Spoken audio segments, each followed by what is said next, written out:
وَيُنذِرَ الَّذِينَ قَالُوا اتَّخَذَ اللَّهُ وَلَدًا مَا لَهُم بِهِ مِنْ عِلْمٍ وَلَا لِآبَائِهِمْ كَبُرَتْ كَلِمَةً تَخْرُجُ مِنْ أَفْوَاهِهِمْ إِنْ يَقُولُونَ إِلَّا كَذِبًا فَلَعَلَّكَ بَاخِعٌ نَفْسَكَ عَلَى آثَارِهِمْ إِنْ لَمْ يُؤْمِنُوا بِهَذَا الْحَدِيثِ أَسَفًا رَبِّ اشْرَحْ لِي صَدْرِي وَيَسِّرْ لِي أَمْرِي وَاحْلُلْ عُقْدَةً مِّن لِّسَانِي يَفْقَهُوا قَوْلِي رَبِّ زِدْنِي عِلْمًا رَبِّ زِدْنِي عِلْمًا۔ ہر قسم کی تعریفات اللہ رب العالمین کی ذات بابرکات کے لیے ہے۔ درود و سلام سید ولد اعظم امام الانبیاء جناب محمد الرسول اللہ صلی اللہ علیہ وسلم کی ذات گرامی پر۔ آج کے خطبہ جمعہ میں عیسیٰ علیہ السلام کے بارے میں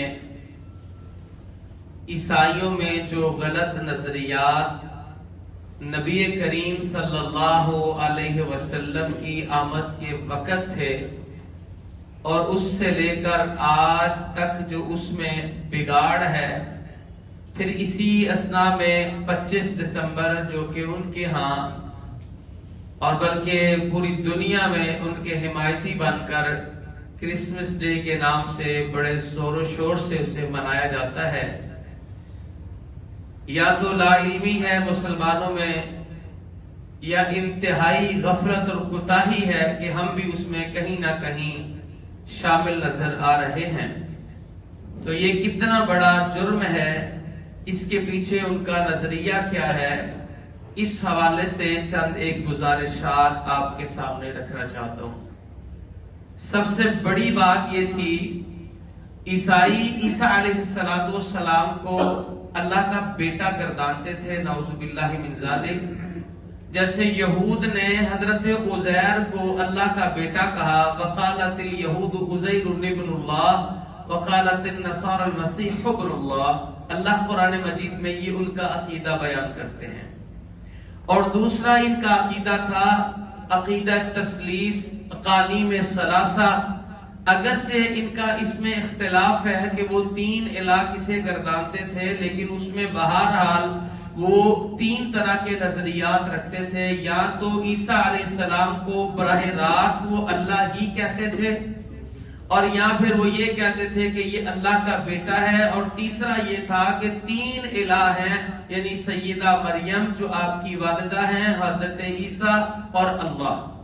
اس اقانیم ثلاثہ میں بھی ان کا اختلاف تھا۔ بعض روح الامین یعنی جبرائیل امین علیہ السلام کو اور ان کی والدہ کو، حضرت عیسیٰ کو، تینوں کو الہ مانتے تھے۔ تو قرآن مجید فرقان حمید میں نزول قرآن کے وقت چونکہ یہ نظریہ پایا جا رہا تھا، اور عیسائی کوئی عیسیٰ علیہ السلام کی مخالفت میں یہ ایسا نہیں کر رہے تھے، بلکہ عیسائی عیسیٰ علیہ السلام کی محبت میں غلب کا شکار تھے۔ یہی وجہ تھی کہ نبی صلی اللہ علیہ وسلم نے امت مسلمہ کے لیے قیامت تک یہ رہنمائی فرمائی، لا تطرونی کما اطرت النصارى عیسیٰ ابن مریم، میری شان میں اس طرح غلوب نہ کرنا جیسے عیسائیوں نے اپنے نبی حضرت عیسیٰ علیہ السلام کی شان میں غلوب کیا، یہاں تک کہ انہیں اللہ کا بیٹا بنا دیا۔ تو یہ کوئی ان کی مخالفت میں نہیں ہو رہا تھا، یہ حضرت عیسیٰ علیہ السلام کی محبت میں ہی ہو رہا تھا، اور ان کی شان میں غلوب کرتے ہوئے کر رہے تھے۔ تو بہرحال یہ ایک عقیدہ بد پایا جا رہا تھا۔ اسلام نے جو سب سے پہلا اور بڑا کام کیا، قرآن مجید فرقان حمید کی اگر آپ ترجمے کے ساتھ تلاوت کرتے ہیں تو آپ کو 3 بڑے مضمون اس میں نظر آئیں گے۔ وہ سب سے پہلا عقیدہ توحید ہے۔ سب سے بڑی باتیں جو بیان ہونے والی ہیں وہ عقیدہ توحید ہے، رسالت ہے اور آخرت ہے۔ یہ 3 مضامین ہیں قرآن کے مرکزی مضامین۔ تو آئیے ذرا اللہ تبارک و تعالی نے مختلف انداز میں قرآن پاک کے مختلف مقامات پر اس بات کی وضاحت کی ہے سورۃ الکہف اور اس کی آیت نمبر 4 میں فرمایا وَيُنذِرَ الَّذِينَ قَالُوا اتَّخَذَ اللَّهُ وَلَدًا. پیچھے بات ہو رہی کہ ہم نے قرآن دیا پر نازل کیا، اس کا مقصد اللہ کے عذابوں سے ڈرانا، ایمان والوں کو اس کا اجر اور اس کے انعامات بیان کرنا، اور ساتھ اس کا ایک مقصد یہ ہے وَيُنذِرَ اور ڈرائیں آپ الَّذِينَ ان لوگوں کو قالوا جنہوں نے کہا اتخذ اللہ ولدا اللہ نے اولاد پکڑی ہے.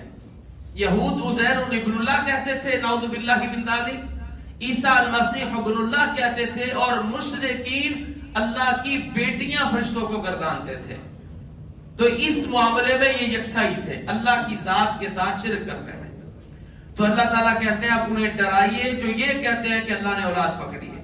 ما لہم بہ من علم، نہیں ہے ان کو اس دعوے میں کوئی علم، ولا لآبائہم اور نہ ان کے آبا کو، کبرت کلمۃ تخرج من افواہہم یہ بڑی ہی خطرناک بات ہے جو یہ اپنی زبانوں سے اپنے منہوں سے نکالتے ہیں. ان یقولون الا کذبا یہ تو صرف اور صرف جھوٹ بولتے ہیں، اس کی کوئی بنیاد نہیں ہے. نہ یہ اور نہ ان کے باپ دادا، ان کے پاس کوئی دلیل نہیں ہے، یہ نرا جھوٹ ہے. تو اللہ تعالیٰ نے ان کا نظریہ سورۃ الکہف میں بیان کیا. پھر اللہ رب الجلال والاکرام نے